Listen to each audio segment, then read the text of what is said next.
Hello everyone. In this video, I'll be talking about being 50, unmarried, never married, and still single. So get some tea because I'm getting ready to put you all up in my business. So if this is something you want to hear, please stay tuned, stick around.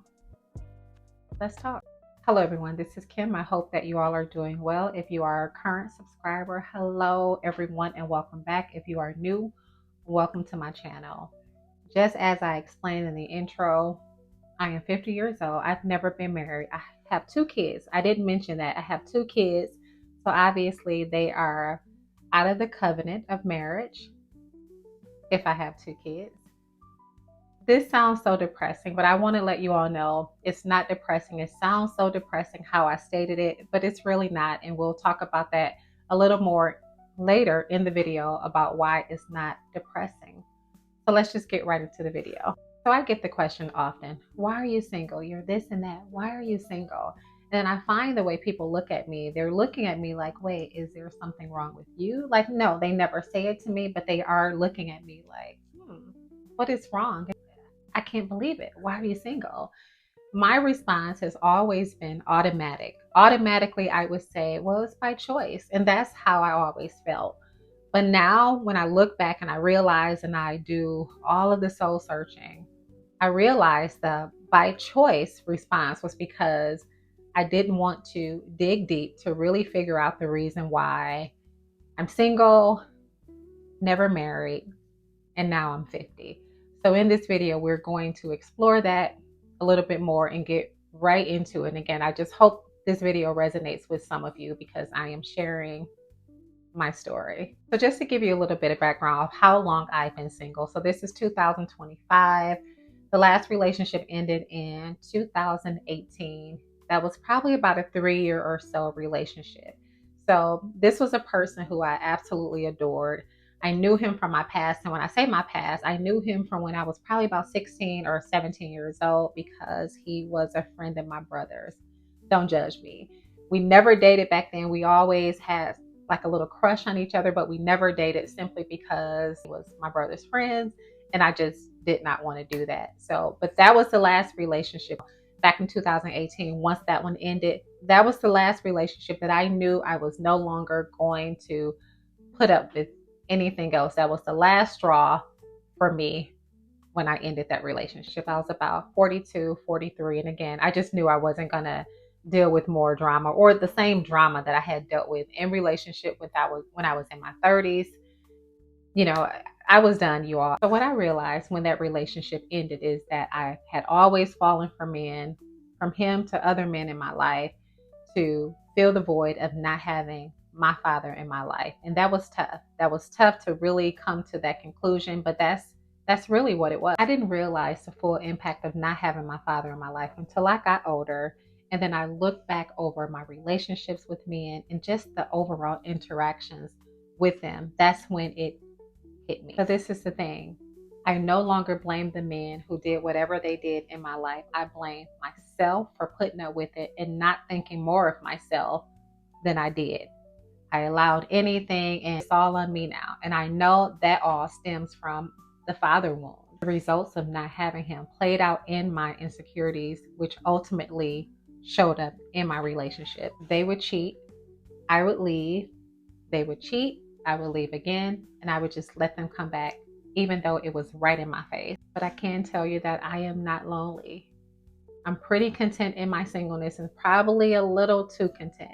In full transparency, I do still desire companionship, but it's no longer a necessity. It is only a desire. And I know that God will give me the desires of my heart. If I just continue chasing after him, he will give me what my heart longs for. So since that breakup in 2018, I have not really dated. You know, maybe I've tried to dip my feet in it a little bit, but I'm just over the whole dating world now. And, you know, with me having discernment from God, I can see things and problems before they come. So I just stop it.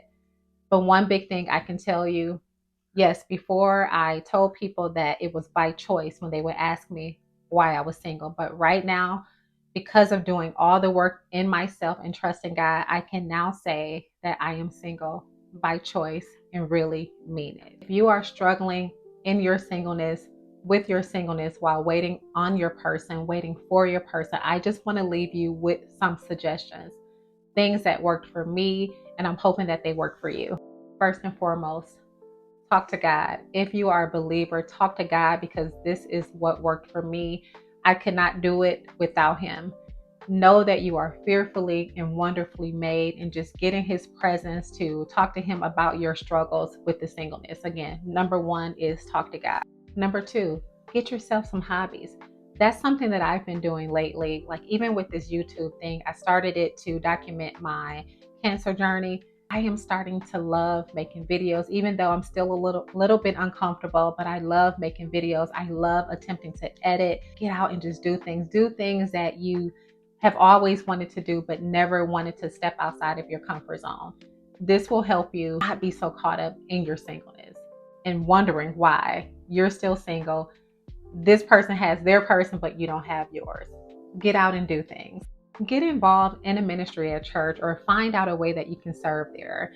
One thing I did last week, I joined a singles ministry class. I was uncomfortable going because I don't know those people in the class, but once I got there, started to get engaged with the conversation, it was amazing. Look into getting involved in something at church, and that'll also take your mind off of, being single, or looking at single like it's a bad thing, because it isn't.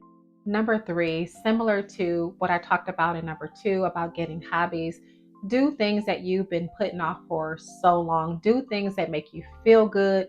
Just pursue things that you've always wanted to pursue.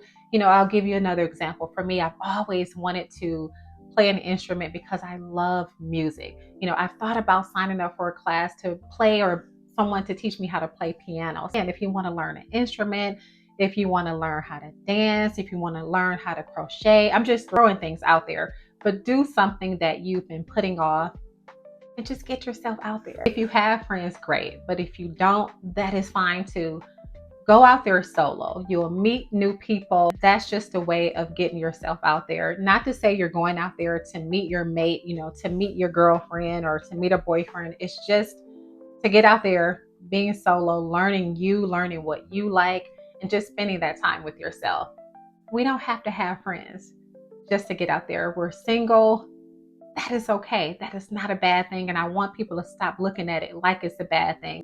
Overall, just get busy. And number four, don't compare yourself to anyone else. The people are getting the relationships around you. So be it. Be happy for them. Be happy that you're single. Think about it. You're single. Everything, all these relationships are not what they're cracked up to be. You're single. You are drama free.